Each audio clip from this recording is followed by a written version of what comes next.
Hello guys, welcome back to రాగడి Iran war update. Thumbnail కొంచెం బాగా అగ్రెసివ్‌గా ఉంది.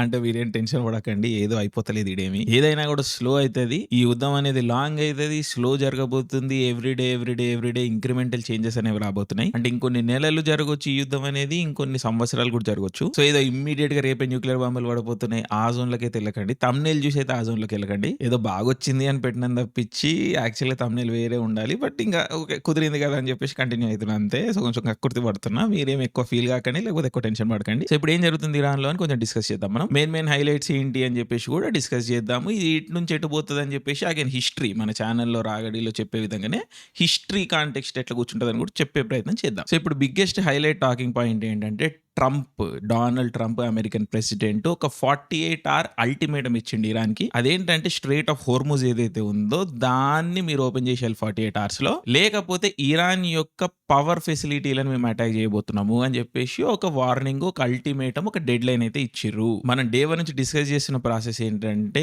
ఇజ్రాయెల్, యూఎస్ ఇరాన్ పైన దాడి చేస్తున్నప్పటికీ కూడా వాళ్ళ దాడులు అనేవి స్ట్రాటజిక్‌గా ఇరాన్ రెజీమ్‌కి, ముల్లా రెజీమ్‌కి సంబంధించిన ఇన్‌స్టాలేషన్స్, అవుట్‌ఫిట్‌ల మీదనే జరుగుతున్నాయి. అంటే ఐఆర్‌జీసీ హెడ్ క్వార్టర్‌లు, ఆయతొల్లా ఆఫీసులు, ఇల్లులు, లేకపోతే ఈ మిలిటరీ హెడ్‌ల యొక్క ఇల్లులు, పోలీస్ హెడ్‌ల యొక్క ఇల్లులు, పాలిటీషియన్‌లు ఇలాంటి వ్యక్తులని, రెజీమ్‌కి సంబంధించిన వ్యక్తులని, ఆ ఇళ్ళని, వాళ్ళ ఫ్యామిలీలని అటాక్ చేస్తూ వస్తున్నారు. ప్రయారిటీ అయితే అదే ఉంటూ వస్తున్నది. బట్ ఆఫ్ కోర్స్ డే 1 యాక్సిడెంటల్‌గా ఎళ్లి పిల్లల స్కూల్ మీద బాంబులు పడడం అవి కూడా జరిగినాయి. బట్ ఇప్పటి వరకు లార్జ్‌లీ సివిలియన్ ఇన్‌స్టాలేషన్‌ల మీద, లేకపోతే సివిల్ ఇన్‌ఫ్రాస్ట్రక్చర్ మీద, జనాల పైన, బస్సులు, రోడ్లు, పవర్ ప్లాంట్లు ఇలాంటి వాటి మీద అటాక్ అన్నది జరగలేదు ఇప్పటి వరకు. లార్జ్‌లీ 1, 2 ఇన్సిడెంట్లు ఖచ్చితంగా జరిగుండొచ్చు. బట్ అమెరికా, ఇజ్రాయెల్ టార్గెట్ అయితే ఈ పబ్లిక్ సివిలియన్ ఇన్‌ఫ్రాస్ట్రక్చర్ కాదు ఇప్పటి వరకు. బట్ ఒక క్లియర్ ఎస్కలేషన్ అనేది కనిపిస్తున్నది మనకి ట్రంప్ నుండి. అదేంటంటే స్ట్రెయిట్ ఆఫ్ హోర్ముజ్ అన్నది ఓపెన్ చేయకపోతే ఇరాన్ పవర్ ప్లాంట్‌లని, పవర్ ఇన్‌ఫ్రాస్ట్రక్చర్‌లని అటాక్ చేస్తాం ఇరాన్‌లో అని చెప్పేసి ఒక క్లియర్ అల్టిమేటం అయితే ఇస్తున్నారు. ఇది డెఫినెట్‌లీ ఒక క్లియర్ ఎస్కలేషనే. ఎందుకంటే దీని వల్ల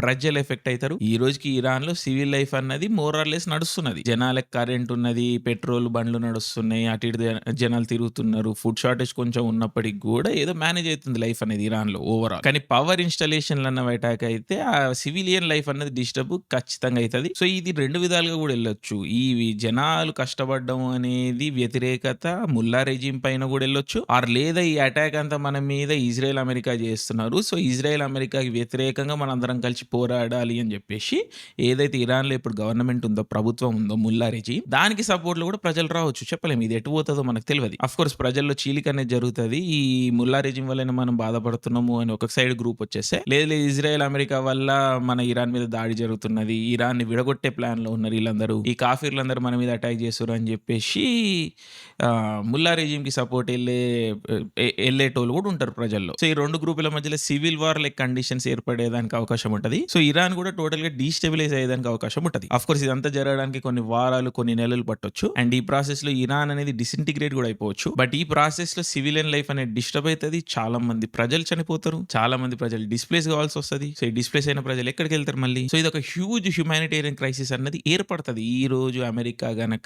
ఎళ్లి ఇరాన్‌లో పవర్ ఇన్‌స్టాలేషన్ మీద అటాక్ చేస్తే. బట్ ట్రంప్ డిటర్మైన్డ్ ఉన్నాడా, లేకపోతే ఇది బ్లఫ్ వేస్తున్నాడా, లేకపోతే భయపెట్టే ప్రయత్నం చేస్తున్నాడా ఐఆర్‌జీసీని, లేకపోతే ముల్లా రెజీమ్‌ని అని కూడా మనం చూడాలి. సమయమే మనకి దానికి సమాధానం ఇస్తది. బట్ మనకు ఆన్ గ్రౌండ్ నుంచి వస్తున్న న్యూస్ ఏంటంటే అక్కడక్కడ ఏదైతే అమెరికా, ఇజ్రాయెల్ దళాలు ఈ కొన్ని పర్టిక్యులర్ పీపుల్ మీద బౌంటీ పెట్టిర్రో, అంటే వీళ్ళ మీద మాకు ఇన్ఫర్మేషన్ ఇస్తే మీకు $5 మిలియన్, $10 మిలియన్ ఇస్తామని చెప్పేసి కొంతమంది పేర్లు చెప్పిర్రు. ఐఆర్‌జీసీ ముల్లా రెజీమ్‌లో ఉన్న ఇంపార్టెంట్ పీపుల్ యొక్క పేర్ల లిస్ట్ అనేది పెట్టిర్రు. వాళ్ళ మీద ఇన్ఫర్మేషన్ అనేది లీక్ అవుతుంది విత్ ఇన్ ఇరాన్ నుండి. సో ఒక్కొక్కరిని సంపుతూ వస్తుండేసరికి ఐఆర్‌జీసీలో కూడా కొంత కలకలం ఏర్పడుతుంది అని మనకి న్యూస్ వస్తున్నది. చాలా మంది ఐఆర్‌జీసీ పీపుల్ డిఫెక్ట్ అయిపోయి ఆఫ్ఘనిస్తాన్‌లోకి పారిపోతున్నారు, లేదా యాజ్ ఆల్వేస్ పాకిస్తాన్‌లోకి పారిపోతున్నారని న్యూస్ వస్తున్నది. సో ఐఆర్‌జీసీలో కొంచెము అస్తవ్యస్తత, ఏదైతే ముల్లా రెజీమ్ యొక్క పర్సనల్ ఆర్మీ ఉందో, ఐఆర్‌జీసీ అంటారు దాన్ని, వాళ్ళు ఈ రోజు ఇరాన్ని నడిపిస్తున్నారు. ఈ యుద్ధాన్ని కంటిన్యూ చేస్తున్నది వాళ్ళే. సో ఈ ఇంపార్టెంట్ ఆర్గనైజేషన్ లో, ఈ లీడర్షిప్ లో కొంచెం క్రైసిస్ అన్నది ఏర్పడుతున్నది. జనాల మధ్యలో గొడవలు అన్నవి స్టార్ట్ అయినాయి. నేను తోపునంటే నేను తోపుని అన్న యుద్ధాలు జరుగుతున్నాయి, లేదా నా ప్రాణాలని కాపాడుకోవాలి అని పారిపోవడాలు కూడా జరుగుతున్నాయి. అదే విధంగా నిలబడి ఇజ్రాయెల్ మీద, అమెరికా మీద వీళ్ళు మిసైల్ కూడా వేస్తున్నారు. సో ఇవన్నీ సైమల్టేనియస్ గా జరుగుతున్నాయి. సో ఏ గ్రూప్ గెలుస్తది, ఎటు నిలబడతారు, ఇంకెన్ని రోజులు నిలబడి పోరాడగలుగుతారు, అసలు ఇంకెన్ని మిసైల్లు ఉన్నాయి ఇరాన్ దగ్గర అన్నది కూడా ఒక పెద్ద mystery. $1,000,000 question or $1,000,000,000 question by this point. So ఇరాన్లో చాలా విషయాలు జరుగుతున్నాయి, అదేవిధంగా వరల్డ్ ఓవర్ చాలా విషయాలు జరుగుతున్నాయి. బట్ ఇంపార్టెంట్ విషయం ఏంటంటే ఈ రోజుకి as of now 22 March Sunday ఈ రోజు వరకు కూడా స్ట్రైట్ ఆఫ్ హోర్ముజ్ అనేది క్లోజ్ ఉన్నది. మూవ్మెంట్ ఆఫ్ షిప్స్ అన్నది ఇంకా క్లీన్ గా జరుగుతలేదు. సో వరల్డ్ ఎకానమీ అన్నది ఖచ్చితంగా ఎఫెక్ట్ అవుతున్నది దీనివల్ల. ఈ స్ట్రైట్ ఆఫ్ హార్మూజ్ బ్లాకేడ్ అన్నది కంటిన్యూ అవుతున్న కొద్ది గల్ఫ్ ఎకానమీలు, ఈ జీసీసీ కంట్రీస్ ఏవైతే ఉన్నాయో Saudi Arabia, UAE, Oman, Qatar, Kuwait, Bahrain, ఈ కంట్రీస్ అన్ని కూడా సివియర్ గా ఎఫెక్ట్ అవుతున్నాయి. వాళ్ళ ఎకానమీ సివియర్ గా ఎఫెక్ట్ అవుతున్నది. ఇదే విధంగా ఇంకో 3-4 వారాలు కంటిన్యూ అయితే ఈ టోటల్ గల్ఫ్ కంట్రీస్ ఇంకో 40-50 ఏళ్ళు రికవర్ అవ్వలేని పొజిషన్ లోకి వెళ్ళిపోతాయి. అండ్ ఈ జీసీసీ కంట్రీలు ఎఫెక్ట్ అవుతున్నాయి కాబట్టి గ్లోబల్ ఎకానమీ కూడా ఎఫెక్ట్ అవుతుంది. ఖచ్చితంగా రిసెషన్ అన్నది కూడా వచ్చేదానికి అవకాశం ఉంటది. ఈ రోజు యుద్ధం అయిపోయినా ఇంకొన్ని నెలల్లో రిసెషన్ అన్నది వస్తున్నది. ఎకనామిక్ రిసెషన్ అన్నది వస్తున్నది, గ్లోబల్ ఎకనామిక్ రిసెషన్ అన్నది వస్తున్నది. అది జపాన్ లో స్టార్ట్ అవుతుంది, అది ప్రపంచం మొత్తాన్ని ఎఫెక్ట్ చేస్తుంది. జనాలు ఉద్యోగాలు కోల్పోతారు, చాలా మంది బతుకులు ఆగమైతే, చాలా మంది దేశాలు కరెన్సీలు ఆగమైతే. ఇది రాబోతున్నది. అది 2026 లో జరుగుతుందా, 2027 లో జరుగుతుందా అన్న టైమింగ్ ఇష్యూనే, బట్ ఇట్ ఈస్ కమింగ్. కానీ ఈ యుద్ధం అన్నది కంటిన్యూ అవుతున్న కొద్దీ ఇంకా దారుణమైన ఎకనామిక్ కండిషన్స్ అన్నవి రాబోతున్నాయి. ఆల్రెడీ బ్యాడ్గా ఉన్న ఎకనామిక్ సిచ్యువేషన్ ఇంకా వర్స్ కాబోతున్నది. గ్లోబల్ గా వేరే కంట్రీస్ వేరే డిగ్రీలో ఎఫెక్ట్ అవుతాయి, బట్ ప్రతి కంట్రీ ఎఫెక్ట్ అవుతుంది అన్నది మాత్రం మనకి ఫ్యాక్ట్ ఈ రోజు మనకి క్లియర్ గా అది కనిపిస్తున్నది. ఓవరాల్ గా అమెరికా కొంచెం బెటర్ పొజిషన్ లో ఉండొచ్చు, చైనా దారుణంగా ఎఫెక్ట్ కావచ్చు, ఈ గల్ఫ్ కంట్రీస్ ఎలిమినేట్ అయిపోవడం వల్ల రష్యా స్ట్రాంగ్ కావచ్చు. సో ఇలాంటి కాంబినేషన్లు ఏమన్నా జరగవచ్చు, బట్ ఓవరాల్ గా గ్లోబల్ ఎకానమీ అయితే ఎఫెక్ట్ అవుతుంది, డౌన్ అవుతుంది, అదైతే fix. So straight of Hormuz అనేది ఇప్పటికి బ్లాకేడ్ లోనే ఉన్నది. ఆ బ్లాకేడ్ ఇరాన్ ఎన్ఫోర్స్ చేస్తున్నది. ఈ బ్లాకేడ్ ని తీసేయాలి అని చెప్పేసి ట్రంప్ అల్టిమేటం ఇచ్చింది, 48 అవర్ అల్టిమేటం. ఈ అల్టిమేటం కి భయపడి ఇరాన్ అనేది ఇంకా స్ట్రైట్ ఆఫ్ హార్ముజ్ ఓపెన్ చేయకపోతే అప్పుడు ట్రంప్ ఏం చేస్తాడో మనం చూడాలి. అండ్ ఈ ప్రాసెస్ లోనే ట్రంప్ ఒక హార్ముజ్ కోalition ఫోర్స్ అన్నది ఆర్గనైజ్ చేస్తున్నాడు. 20 నుండి 22 కంట్రీస్ పార్టిసిపేట్ చేయబోతున్నాయి ఈ ఫోర్స్ లో, ఇంక్లూడింగ్ సౌదీ అరేబియా, యుఏఈ, ఈ జీసీసీ కంట్రీస్ కూడా దీనిలో పార్టిసిపేట్ కాబోతున్నాయి. మనం ఇప్పటివరకు నోటీస్ చేసే ఈ GCC countries Saudi Arabia, UAE, Oman, Qatar, Kuwait, Bahrain, ఈ కంట్రీస్ ఇప్పటి వరకు ఈ యుద్ధంలో పార్టిసిపేట్ చేస్తలేవు.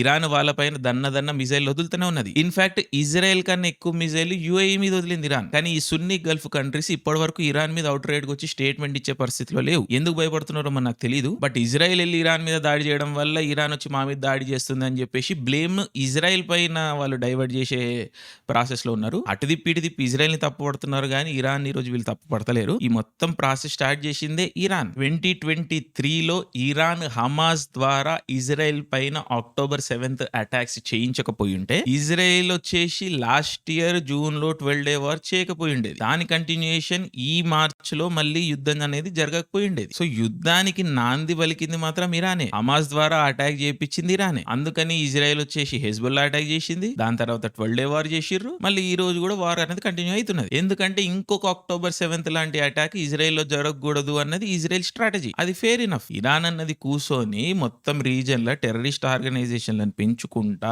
వాళ్ళందరికీ మిజైల్ ఇచ్చుకుంటా, ఇటు యెమెన్ లో హూతీలను తయారు చేసిర్రు, అటు ఇజ్రాయెల్ లో గాజాలో హమాస్ ని సపోర్ట్ చేస్తున్నారు, ఇక్కడ మీద లెబనాన్ లో హెజ్బుల్లాని తయారు చేసిర్రు, ఇరాక్ లో సిరియాలో పెంట చేస్తున్నారు మొత్తం through proxy organisations, proxy terrorist organisations. So ఈ మొత్తం రీజన్ లో వీళ్ళ తొత్తులను మెయింటైన్ చేసుకుని ఒక టెర్రర్ ఆర్గనైజేషన్, టెర్రర్ నెట్వర్క్ అనేది మెయింటైన్ చేస్తున్నారు. దానికి తోడు ఆల్రెడీ ఇరాన్ లో జనాలను సప్రెస్ చేసి, ఆడవాళ్ళ హక్కులను అణిచివేసి ఇరాన్ ప్రజల్ని ఎలాగో టార్చర్ చేస్తున్నారు గత 40-50 ఏళ్ళుగా. సో ఎవడు బాగుపడుతున్నట్టు ఈ మొత్తం ప్రాసెస్ లో?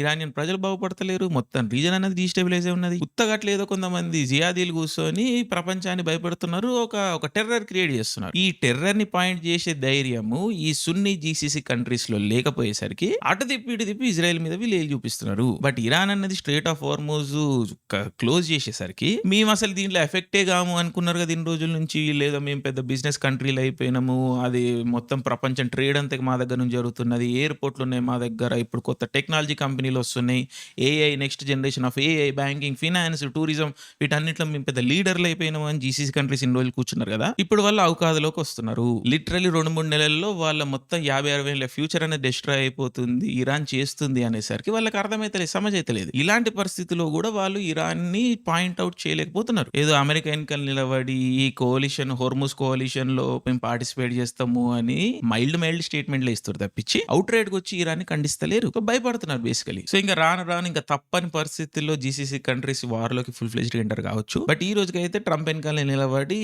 డాడీ ఆడుతున్నారు. సో హోర్ముజ్ కోalition ఫోర్స్ అనేది ఒకటి ఫ్లోట్ చేసే ప్రయత్నం చేస్తున్నారు. ఎందుకంటే స్ట్రేట్ ఆఫ్ హోర్ముజ్ ని ఓపెన్ అప్ చేయాలి అంటే స్పెషల్ ఫోర్సెస్ అన్న గ్రౌండ్ మీద దిగాలి. ఇరాన్ లోకి అమెరికన్ ఫోర్సెస్ అనేవి దిగాలి. ఈ ప్రాసెస్ లో అమెరికన్స్ చనిపోతారు. అదైతే ఇంకా ఇన్ఎవిటబుల్. సో కేవలం అమెరికన్స్ ఎందుకు చనిపోవాలి, వేరే కంట్రీస్ వాళ్ళందరూ కూడా పార్టిసిపేట్ చేయాలి, యూరోపియన్ కంట్రీస్ వీళ్ళందరూ కూడా పార్టిసిపేట్ చేయాలి అని చెప్పేసి ట్రంప్ ఫోర్స్ చేస్తున్నాడు. ఇన్ని రోజులు నేటో గాళ్ళు యూరోపియన్స్ అయితే మాకు సంబంధం లేదు, మా యుద్ధం కాదు అని చెప్పేసి వెనకాల ఉన్నారు. కానీ నిన్న ఒక విషయం జరిగింది, అది మొత్తం ప్రపంచాన్ని షేక్ చేస్తున్నది. అదేంటంటే Diego Garcia attack. Diego Garcia అన్నది ఒక military base, UK US military base. అది ఇండియన్ ఓషన్ లో ఉన్నది. ఇరాన్ కి ఇన్ని రోజులు ఇంత డిస్టెన్స్ కి మిసైల్ ఫైర్ చేసే కెపాసిటీ లేదు. బట్ ఒక్కసారి డియేగో గార్సియా మిలిటరీ బేస్ పైన మిసైల్ అన్నది వచ్చి పడేసరికి, ఇరాన్ మిసైల్ అన్నది వచ్చి పడేసరికి ఇరాన్ మిసైల్ రేంజ్ అన్నది పెరిగిపోయింది. సో ఈ రేంజ్ లోకి ఇప్పుడు మొత్తం యూరోప్ వస్తుంది, వెస్టర్న్ యూరోప్ వస్తుంది. సో ఇన్ని రోజులు ఇరాన్ మిసైల్ మా మీదకి వస్తలేవు అని చెప్పేసి యూరోప్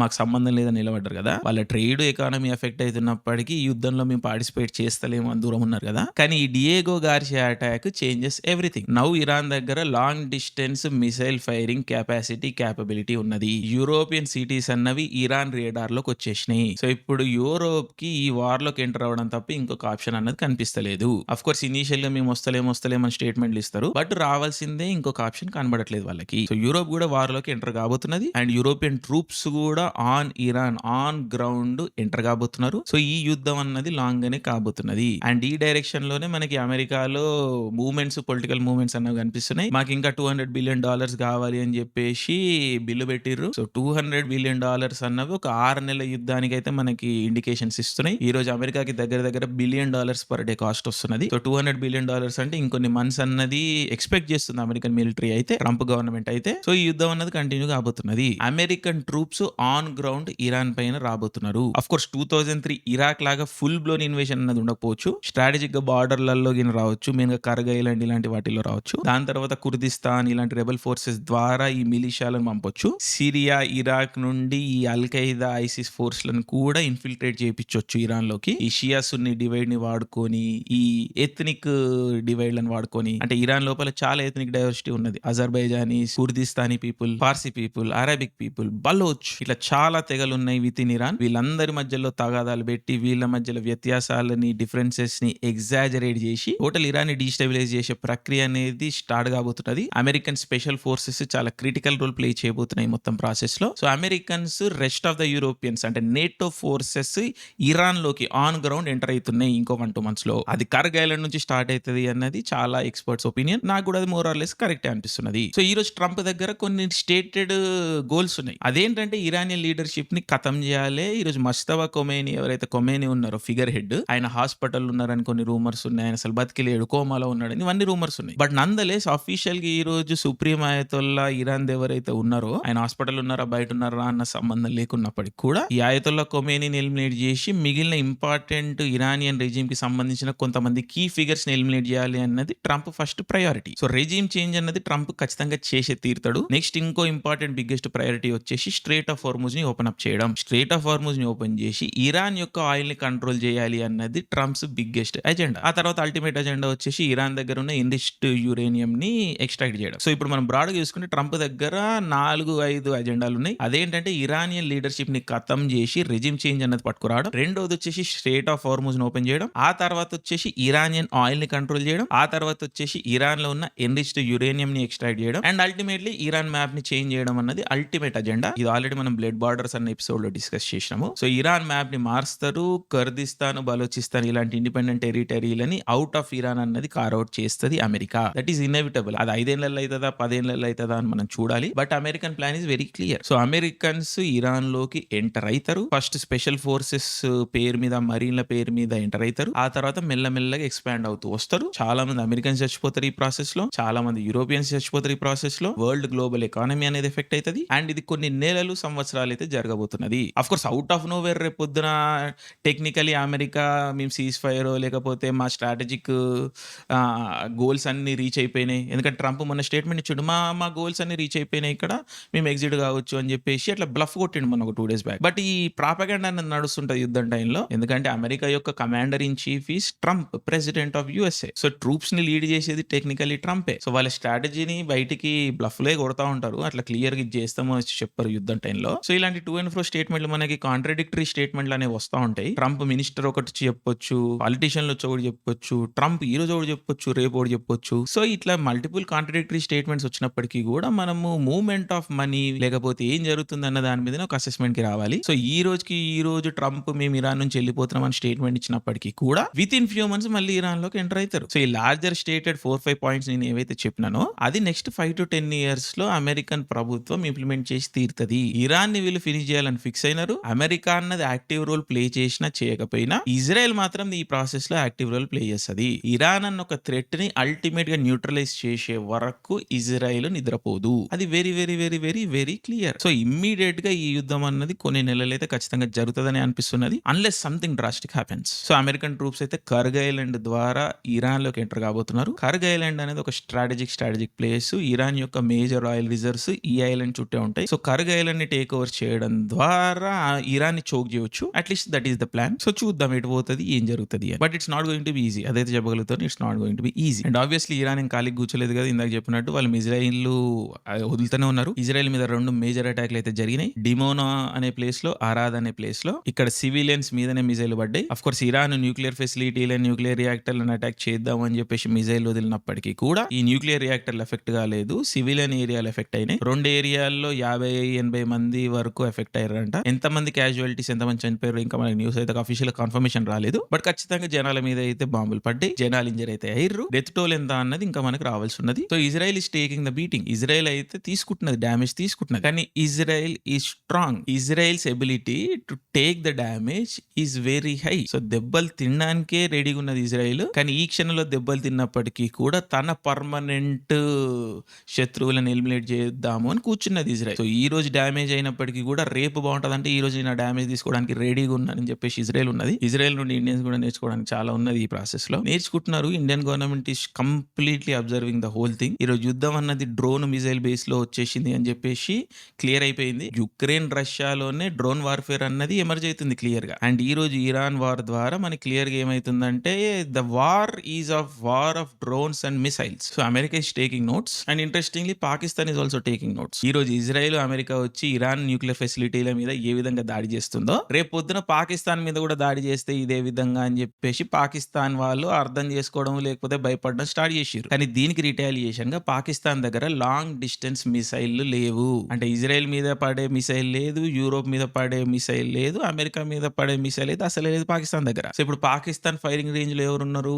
ఇండియా ఉన్నది. సో పాకిస్తాన్ మీడియాలో పాకిస్తాన్ మిలిటరీ యొక్క తొత్తులు, పాకిస్తాన్ మిలిటరీ వాళ్ళ తొత్తుల ద్వారా, జర్నలిస్టుల ద్వారా ఏం చెప్పిస్తున్నారంటే రేపొద్దున అమెరికానో ఇజ్రాయెల్ మా న్యూక్లియర్ ఫెసిలిటీ మీద అటాక్ చేస్తే మా ఫైరింగ్ రేంజ్ లో ఉన్న ఇండియన్ సిటీస్, ఢిల్లీ, బాంబే, మిగిలిన ఇండియన్ సిటీస్ మీద మేము దాడి చేస్తాము అని చెప్పేసి వాళ్ళు స్టేట్మెంట్స్ ఇస్తున్నారు. So Pakistan is threatening India. So ఇలాంటి ఒక రోగ్ స్టేట్, రోగ్ కంట్రీ దగ్గర న్యూక్లియర్ వెపన్స్ అనేవి ఉండడము అసలు ఎంతవరకు కరెక్ట్? పాకిస్తాన్ న్యూక్లియర్ స్టేట్ కానియడమే ఒక biggest strategic blunder from USA. దాని ప్రైజ్ ఈ రోజు వరకు కూడా ఇండియా అనుభవిస్తున్నది. సో రేపొద్దున ఇజ్రాయెల్, యూఎస్ఏ వచ్చి పాకిస్తాన్ మీద అటాక్ చేస్తాము అన్నప్పుడు which is going to happen again. Blood borders episode మీరు చూడకపోతే దాంట్లో క్లియర్ గా నేను మెన్షన్ చేస్తాను. ఇరాన్ తర్వాత టర్కీ, టర్కీ తర్వాత పాకిస్తాన్, ఈ 3 కంట్రీలు బార్డర్లు మారబోతున్నాయి. టోటల్ మిడిల్ ఈస్ట్ బార్డర్లు అనేవి మారబోతున్నాయి. సౌదీ అరేబియా బార్డర్లు కూడా మారబోతున్నాయి. అందుకని ఈరోజు Saudi Arabia, Pakistan, Turkey, Iran ఇవన్నీ కలిసే ప్రయత్నం చేస్తున్నాయి. అఫ్ కోర్స్ వీటన్నిటికీ చైనా సపోర్ట్ ఇస్తున్నది. ఎందుకంటే ultimately the war is between USA and China. And China ఈ మొత్తం మిడిల్ ఈస్ట్ ని ప్రాక్సీలా వాడుకుంటున్నది. సో ఈ దుష్ట శక్తులన్నీ కలిసే ప్రయత్నం చేస్తున్నాయి. అండ్ ఈ ప్రాసెస్ లో ఇండియా ఈ రీజన్ లో ఉంటది కాబట్టి ఇండియాని కూడా ఈ యుద్ధంలోకి లాగడానికి చూస్తారు. ఎందుకంటే ఇండియాకి చైనా శత్రువే, పాకిస్తాన్ శత్రువే. సో ఇండియా రోల్ ప్లే చేస్తుంది మొత్తం ప్రాసెస్ లో ఖచ్చితంగా. సో అందుకని ఇండియాని కూడా టార్గెట్ చేస్తాను అని చెప్పేసి పాకిస్తాన్ నుంచి ఈ రోజు థ్రెట్స్ అనేవి వస్తున్నాయి మనకి. క్రెడిబుల్ థ్రెట్స్ ఇవన్నీ, ఒక గాల్ల మాటలు కాదు, these are credible threats. So India hand handle చేస్తున్నది. టోటల్ వార్ఫేర్‌ని స్టడీ చేస్తున్నది. మనం ఇజ్రాయెల్ లాగా స్ట్రాంగ్‌గా ఉండాలి. ఇజ్రాయెల్ నుంచి చాలా మనం లెసన్స్ నేర్చుకోవాలి. నేర్చుకుంటామని అనుకుంటున్నాను. చూద్దాం. This is going to be long process. Next 5, 10, 15 ఇయర్స్‌లో ప్లే ఔట్ అయితది మొత్తం గేమ్ అంతా. సో చూద్దాం పాకిస్తాన్ ఎన్ని రోజులు సర్వైవ్ అయితదో. ఈ ప్రాసెస్‌లో వాళ్ళు పోతూ ఎంత డ్యామేజ్ క్రియేట్ చేస్తారో కూడా చూద్దాం. ఇప్పుడు ఇరాన్ ఏ విధంగా రీజియన్‌లో డ్యామేజ్ అన్నది క్రియేట్ చేస్తుందో, ఇరాన్ అన్నది going down. Iranian leadership is going down. That is very clear. But వెళ్ళిపోయే ముందు ఏదైతే గలీజ్ క్రియేట్ చేస్తారో వాళ్ళు, పాకిస్తాన్ అంతకన్నా గలీజ్ క్రియేట్ చేస్తది. ఎందుకంటే పాకిస్తాన్ కొడుకులే గలీజ్ కొడుకులు. పేర్లోనే ఉంది కదా పాకి కొడుకులని. ఈ కొడుకులు గలీజ్ కొడుకులు ఇంకా గలీజే చేస్తారు. సో వీళ్ళు పోవడం ఫిక్స్. అది 10 ఏళ్ళు పడతదా 20 ఏళ్ళు పడతదా మనం చూద్దాం. బట్ పోవడం అయితే ఫిక్స్. ఆ పోయే ముందు గలీజ్ అయితే క్రియేట్ చేస్తారు. ఆ గలీజ్ కి మనం హ్యాండిల్ చేయడానికి క్లియర్‌గా ఉండాలి. ఆర్ రెడీగా ఉండాలి. యావరేజ్ ఇండియన్ కూడా సైకలాజికల్‌గా రెడీగా ఉండాలి. అల్టిమేట్ గోల్ ఏంది, ఎండ్ అనేది ఏంది మనం అర్థం చేసుకోవాలి. అది మనం ఎక్కించుకోవాలి. ఆ ప్రాసెస్ లోనే పోతూ ఉండాలి. ఆఫ్ కోర్స్ దీని మీద కూడా చాలా పాలిటిక్స్ అవన్నీ జరుగుతుంటాయి. ఇట్స్ ఓకే, చూద్దాం ఏదైతే చూసుకుందాం. సో బ్రాడ్ గా మనకైతే క్లియర్‌గా అర్థమవుతున్నది. సడన్ గా ఇరాన్ దగ్గర ఇంత లాంగ్ డిస్టెన్స్ డియోగో గార్సియాని అటాక్ చేసే అంత మిసైల్ కెపాసిటీ ఎక్కడి నుంచి వస్తున్నది? లేదు, ఓవర్ నైట్ అయితే రావు కదా ఇవి. సో ఖచ్చితంగా ఈ మిసైల్ టెక్నాలజీలో ఇరాన్ కి చైనా అన్నది హెల్ప్ చేస్తుంది అన్న ఒక క్రెడిబుల్ గెస్ వర్క్ అన్నది వస్తున్నది ప్లేలోకి. సో చైనా ఇరాన్ లో హెల్ప్ చేస్తున్నది. ఎందుకంటే మనకు తెలుసు పాకిస్తాన్ మిసైల్స్ కి కూడా చైనా హెల్ప్ చేస్తూనే వస్తున్నది. పాకిస్తాన్ కి న్యూక్లియర్ బాంబులు తీసుకురావడంలో చైనా అన్నది ఒక యాక్టివ్ రోల్ ప్లే చేసింది. అండ్ మొన్న ఆపరేషన్ సింధూర్ లో కూడా చైనీస్ ఆపరేటివ్స్ పాకిస్తాన్ నుండి ఆపరేట్ చేసిర్రు. Of course India one decisively. Chinese missile, Chinese defence సిస్టమ్లు అన్ని ఫెయిల్ అయినాయి. But Turkish drone operators, soldiers Pakistan bases లో ఉండేనంట. ఇండియన్ మిసైల్ వాళ్ళ మీద పోయి పడ్డప్పుడు అక్కడ చాలా మంది టర్కిష్ పీపుల్, చైనీస్ పీపుల్ కూడా చచ్చిపోయారని న్యూస్ వస్తున్నది. అఫ్ కోర్స్ ఇండియన్స్ కి ఆ విషయం తెలియదు. పాకిస్తాన్ బేస్లలో వాళ్ళు ఉంటారని మనకేం తెలుసు. బట్ ఈ యాక్సిస్ ఆఫ్ ఈవిల్ అనేది ఒకటి ఏర్పడుతూ మనకు కనిపిస్తున్నది. Turkey, Iran, Pakistan, China and ultimately Saudi Arabia వచ్చి ఈ కోalition లో కూర్చుంటది. ఇన్ని రోజులు రష్యా ఈ కోalition లో ఉంటది అన్న ఒక గెస్ వర్క్ అన్నది ఉండేది. బట్ రష్యాకి చైనాకి కొంచెం డివైడ్ అన్నది వస్తున్నది. సో విచిత్రంగా యుఎస్ఏ, రష్యా, ఇండియా ఈ ఫోర్సెస్ కలిసి ఈ axis of evil Turkey, Iran, Pakistan, China వీటిని కథం చేసి రీఆర్గనైజ్ చేసే ప్రక్రియ అన్నది జరుగుతున్నది నెక్స్ట్ 20-30 ఇయర్స్ లో అన్నది. ఒక లార్జర్ చెస్ బోర్డ్, ఒక లార్జర్ గేమ్ ప్లే అన్నది ఎమర్జ్ అవుతున్నట్టుగా మనకు అర్థమవుతున్నది. అగైన్ ఓవర్ టైం ఇవన్నీ డెవలప్మెంట్స్ మనకు కనిపిస్తూ ఉంటాయి. త్రూ ప్రాక్సీనే జరుగుతూ ఉంటది ఇదంతా. సో చూద్దాం ఎటు పోతుందో చూద్దాం. మనం అగైన్ విత్ హిస్టారికల్ కాంటెక్స్ట్ మనం కొన్ని అర్థం చేసుకునే ప్రయత్నం చేద్దాం. బట్ యాజ్ ఆఫ్ నౌ ఇది update. China is very much part of the war. Direct గా పిరికోలు కాబట్టి డైరెక్ట్ గా ఉండరు, వాళ్ళు బ్యాక్గ్రౌండ్ లో ఆపరేట్ చేస్తూ ఉంటారు. సో ఇరాన్ కి టెక్నాలజీ, వాళ్ళ జనాలను కంట్రోల్ చేసే టోటల్ సోషల్ మీడియా నెట్వర్క్, ఈ ఇంటర్నెట్ కంట్రోల్, ఈ టూల్స్ ఏమంటారు మొత్తం సర్వేలెన్స్ టూల్స్, సీసీ కెమెరా, ఈ టోటల్ సిస్టమ్ ఏదైతే ఉందో ఇంటెలిజెన్స్ గ్యాదరింగ్ సిస్టమ్, ఈ టెక్నాలజీ అంతా చైనా నుండి ఇరాన్కి వస్తున్నది, ఇరాన్కి సప్లై అవుతున్నది. అందుకని ప్రజలు ఈ రోజు బయటకు వచ్చి విప్లవం చేసే ప్రయత్నం జరుగుతలేదు ఇరాన్లో అని కూడా మనకు క్రెడిబుల్ ఇన్ఫర్మేషన్ వస్తున్నది. So China is very much part of the war. And interestingly Russia wants to stay neutral. Iran కి కొంచెం సపోర్ట్ ఇస్తున్నారు వాళ్ళు, బట్ ఆల్సో కొంచెం దూరంగానే ఉండే ప్రయత్నం చేస్తున్నారు. రష్యా అల్టిమేట్లీ మళ్ళీ ఆయిల్ గేమ్ లోకి ఎంటర్ అయిపోయి తను బిల్డ్ చేసుకుందాము, లేకపోతే చైనా నన్ను తినేస్తుంది అని చెప్పేసి రష్యాకి అర్థమవుతున్నది. సో ఇదొక ఇంట్రెస్టింగ్ థింగ్ ఒకటి ఎమర్జ్ అవుతున్నది. రష్యాకి చైనాకి మధ్యలో మనం గ్యాప్స్ అనేవి కనిపిస్తున్నాయి. ఈ రెండింటి మధ్యలో గ్యాప్స్ అనేవి పెరుగుతున్నాయి. హిస్టారికలీ కూడా ఈ రెండు కూడా శత్రు దేశాలే. మధ్యలో అప్పుడప్పుడు స్ట్రాటజిక్ గా అమెరికాకి అగేన్స్ట్ గా కలిసినప్పటికీ కూడా చారిత్రాత్మకంగా చైనాకి రష్యాకి పడదు. మన యుక్రెయిన్ వార్ లో రష్యాకి ఇంకా ఆప్షన్ లేకపోయేసరికి చైనా మీద డిపెండ్ కావాల్సి వచ్చింది. బట్ ఈ 4-5 ఏళ్లలో రష్యా చైనీస్ డిపెండెన్సీ అనేది తక్కువ చేసుకుంటూనే వస్తూ తన డామినేషన్ అది క్రియేట్ చేసుకోవాలని చూస్తున్నది. అండ్ ఎంతో కొంత సక్సెస్ఫుల్ అవుతున్నది. సో మల్టిపుల్ మూవింగ్ పీసెస్ ఉన్నాయి. ఏది ఎప్పుడు యాక్టివేట్ అవుతుందో మనకు తెలియదు.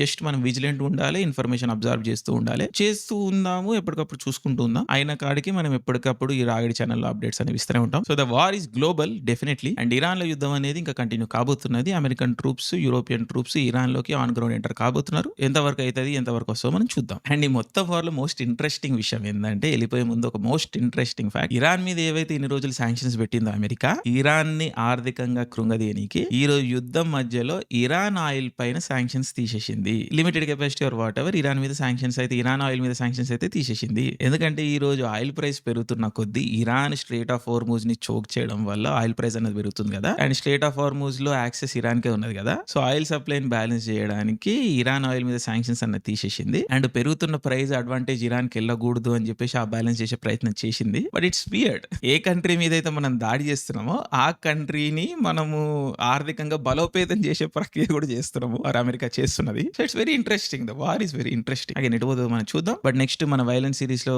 వీడియోస్ అయితే వస్తున్నాయి. షియా సున్ని ఎపిసోడ్ మోస్ట్ ప్రాబబ్లీ రేపు డ్రాప్ చేస్తాను. సో చూస్తూ ఉండండి. ఛానెల్‌ని సబ్స్క్రైబ్ చేసుకోండి. కింద హైప్ బటన్ ఉంటది. అది నొక్కండి. లైక్ కొట్టండి. కామెంట్ చేయండి. ఏమైనా టాపిక్స్ కావాలంటే చెప్పండి. ఇంకేమైనా ఫీడ్‌బ్యాక్ ఉంటే ఇయ్యండి. But the videos are coming. So thank you. Love you all. Jai Hind.